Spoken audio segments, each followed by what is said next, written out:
Mary Kripabai ఛానల్కి స్వాగతం సుస్వాగతం. నా పేరు మేరీ కృపాబాయ్, కథా రచయిత్రిని. ఇప్పటికీ 400 కథలు పైగా ప్రచురించబడ్డాయి. అలా ప్రచురించబడిన కథల నుండి 2 కథా సంపుటులు వెలువరించడం జరిగింది.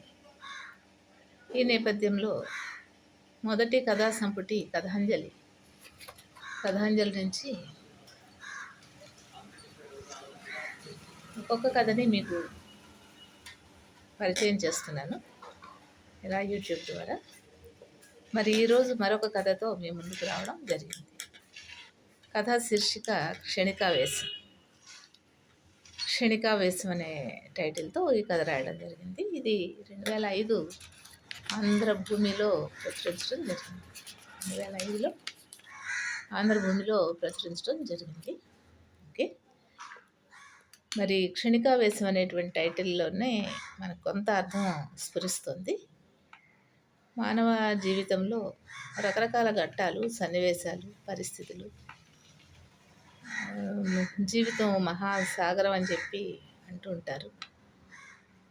సాగరంలో ఉన్నట్లుగానే రకరకాల విష సర్పాలు, జంతువులు, అలాగా ఆణిముత్యాలు, ముత్యాలు, విలువైనవి, విలువలేనివి, ఇలాగా అన్నిటి కలయిక సాగరం. మానవ జీవితాన్ని సాగరంతో పోల్చినప్పుడు మరి మంచి చెడు అన్నీ కూడా జరుగుతాయి. కష్టాలు సుఖాలు కూడా ఉంటాయి. మరి కష్టాలని ఎలాగా దిగమింగుకోవాలో, సుఖాలని ఎలాగా ఇన్వైట్ చేయాలో అనేది ఒక తెలివైనటువంటి వ్యక్తి యొక్క కర్తవ్యం. కాబట్టి కష్ట సుఖాలని సమతుల్యంగా మనం భావించినప్పుడే మనం ముందుకెళ్ళడం జరుగుతూ ఉంటుంది. ఈ నేపథ్యంలో క్షణికావేశం అనేటువంటి ఒక టైటిల్తో ఒక షార్ట్ స్టోరీ రాయడం జరిగింది. మరి క్షణికావేశం అంటే మనకి దానిలోనే అర్థమవుతూ ఉంది. ఆవేశం అనేది మంచిది కాదు. పెద్దలు అంటూ ఉంటారు, ఆవేశంలో నిర్ణయాలు తీసుకోకూడదు. కూల్గా ఉన్నప్పుడే ఏదైనా నిర్ణయం తీసుకోవాలి. కాబట్టి ఆవేశంలో ఉన్నప్పుడు ఏమీ నిర్ణయాలు తీసుకోకూడదు అని చెప్పి పెద్దలు అంటుంటారు. సో ఈ పద్ధతిలో క్షణికావేశం అనేటువంటి దీనిలో నేను ఏమి రాశాను, ఎటువంటి సందేశాన్ని సమాజానికి అందించాను అనేది మీకు తెలియజేస్తాను. దీనిలో రాగిణి అనేటువంటి అమ్మాయి పేర్లు కూడా నాకు చాలా ఇష్టమైన పేర్లు, డిఫరెంట్గా ఉండే పేర్లు పెడుతూ ఉంటాను కథల్లో పాత్రలకి. రాగిణి అనేటువంటి పేరు పెట్టడం జరిగింది ఒక అమ్మాయికి. రాగిణి ఈ కథ స్టార్టింగ్లో ఎలా ఉంటుందంటే, రాగిణి కళ్ళు ధారాపాతంగా వర్షిస్తున్నాయి. అలాగా ఒక రకమైన ఇంట్రెస్టింగ్గా, ఒక రకమైన సస్పెన్స్ క్రియేట్ చేస్తూ కథ స్టార్ట్ చేయడం జరిగింది. సో రాగిణి కళ్ళు అలా వర్షిస్తూ ఉన్నాయి అంటే ఏడుస్తూ ఉంది. ఎందుకు ఏడుస్తూ ఉంది? విపరీతంగా తన కళ్ళు వర్షిస్తూ ఉన్నాయి, ధారాపాతంగా వర్షిస్తూ ఉన్నాయి. అంటే ఏదో పెద్ద ఆపద వచ్చి పడింది అమ్మాయికి. సరే ఎలాగా అని చెప్పి అనుకుంటూ తను మాటి మాటికి కళ్ళను తుడుచుకుంటూ ఉంది.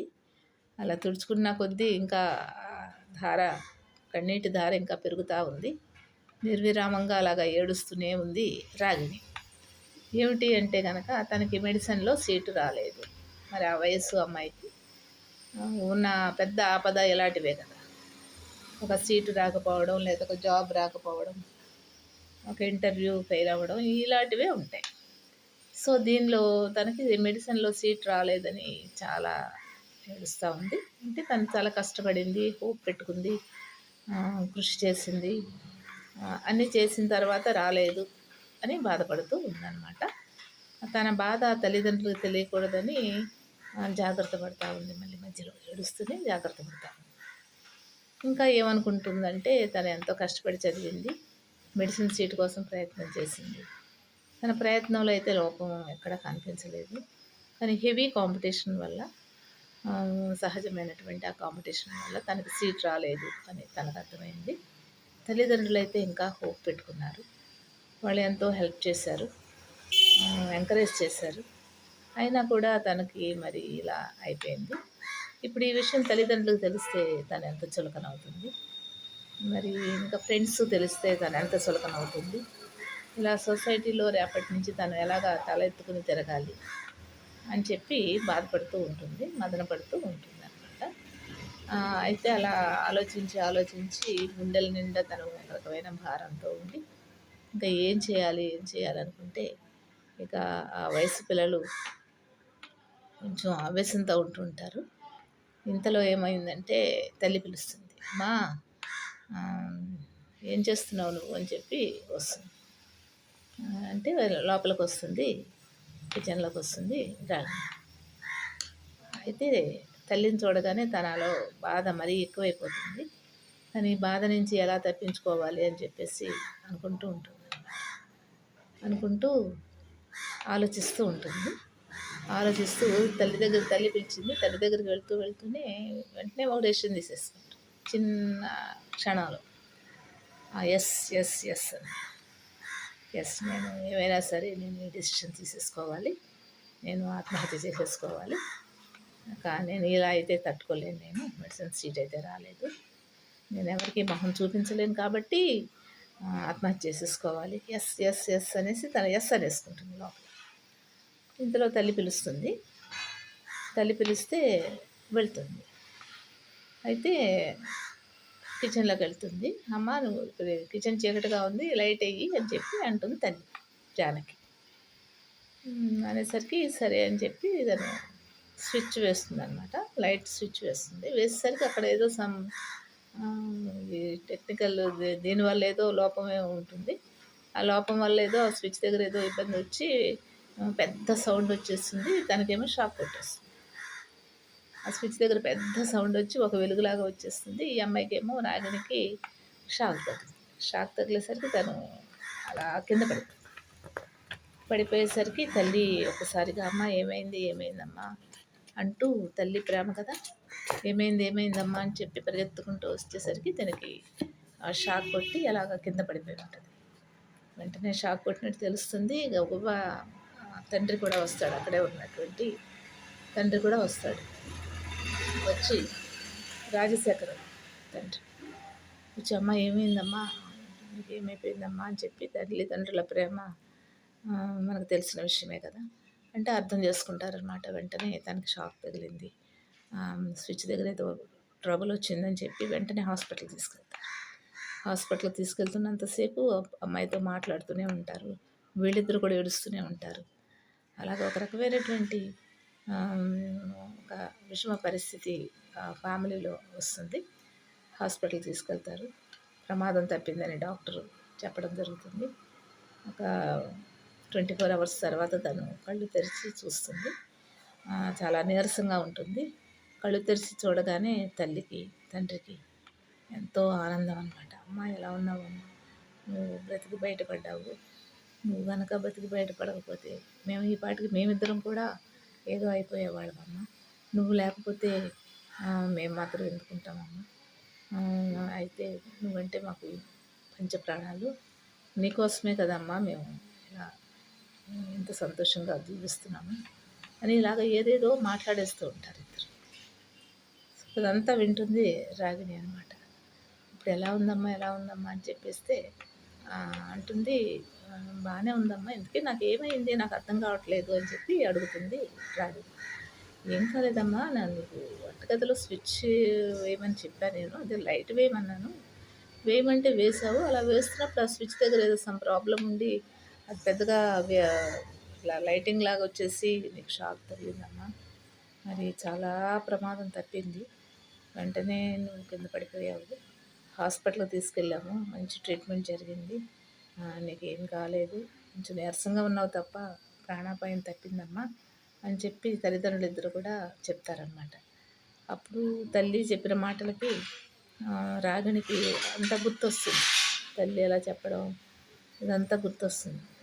తర్వాత ఇంకా మెడిసిన్లో సీట్ రాలేదు అనే విషయం, సీట్ రాకపోతే తను ఏదో ఒక డెసిషన్ తీసుకోవాలని ఆలోచించటం, తర్వాత ఏమో తను ఏమైనా సరే సూసైడ్ చేసుకోవాలి, నాకు సీట్ రాలేదని అనుకోవడం, ఇంతలో తల్లి పిలిచి ఆ లైట్ వేయమంటాం, ఇవన్నీ తర్వాత నెమ్మదిగా గుర్తొస్తాయి తనకి.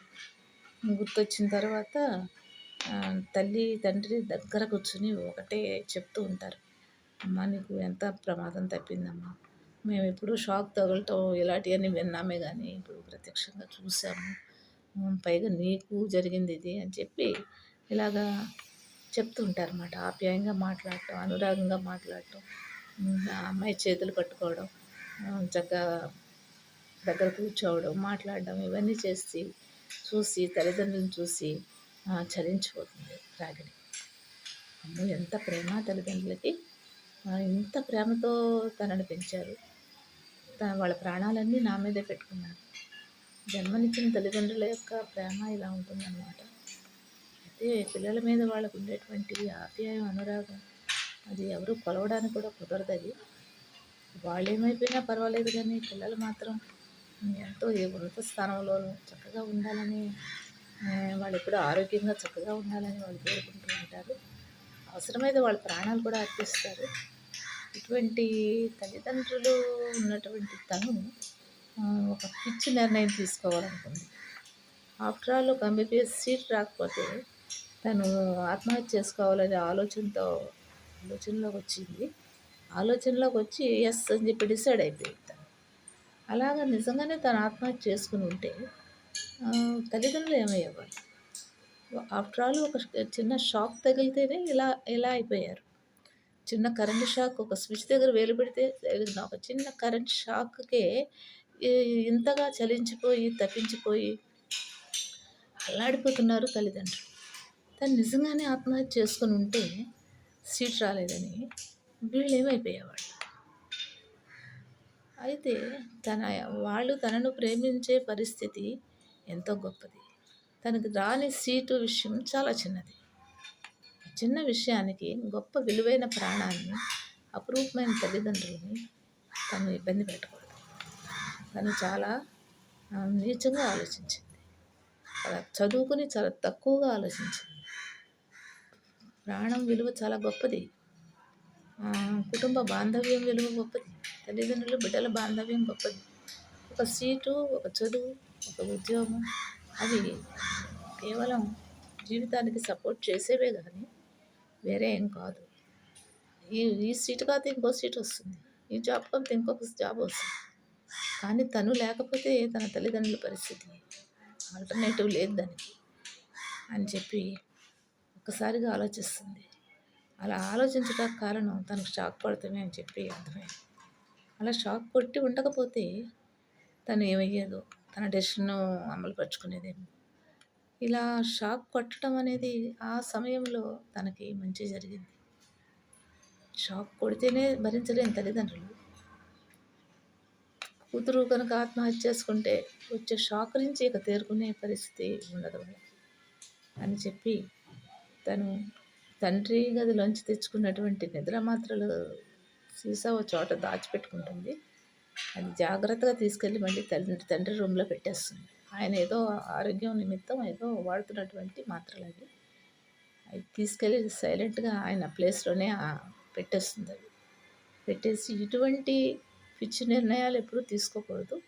తను తల్లిదండ్రులకి ఎప్పుడూ హెల్ప్ఫుల్గా ఉండి తల్లిదండ్రులని సంతోషపరిచే బిడ్డగా ఉండాలి తప్ప తల్లిదండ్రులని రంపపు కోతకు గురి చేసే బిడ్డగా ఉండకూడదు అని ఒక దృఢ నిర్ణయం తీసుకుని, జీవితం విలువైంది కాబట్టి ఇటువంటి క్షణికావేశానికి లోనయ్యి క్షణికమైనటువంటి దుర్భర పరిస్థితికి లోనయ్యి విలువైనటువంటి జీవితాన్ని పోగొట్టుకోకూడదు. ఎవరు కూడా సమాజంలో ఎప్పుడు కూడా క్షణికావేశానికి లోనవ్వకుండా అలా క్షణికమైనటువంటి ఆవేశం వచ్చినప్పుడు కొద్దిగా కూల్గా ఉండడం, వేరే డైవర్ట్ అయ్యి వేరే పనిలోకి వెళ్ళడం, ఏదో బుక్ చదువుకోవడం అలాగా చేయాలి తప్ప క్షణికావేశంలో నిర్ణయాలు తీసేసుకోవడం, అందరికీ ఇబ్బంది కలిగించడం చేయకూడదు. ఈ పరిస్థితి ఎవరికీ రాకూడదు అని అనుకుంటూ తను ఒక మంచి నిర్ణయం తీసుకుంటుంది రాగిణి. ఇది ఈ కథకు ముగింపు. క్షణికావేశం అనేటువంటి కథ నేటి సమాజానికి చాలా ఉపయోగం అని చెప్పేసి నేను అనుకుంటున్నాను. కాబట్టి ఈ కథ చదివిన వారు, విన్నవారు, మిగిలినటువంటి వారికి ఈ సందేశాన్ని నేను చెప్పడం వల్ల మనకి మంచి సందేశం సొసైటీలోకి అందుతుంది. మరి రేపు మరొక కథతో మీ ముందుకు వస్తాను. ఇట్లా కథా రచయిత్రి మేరీ కృప.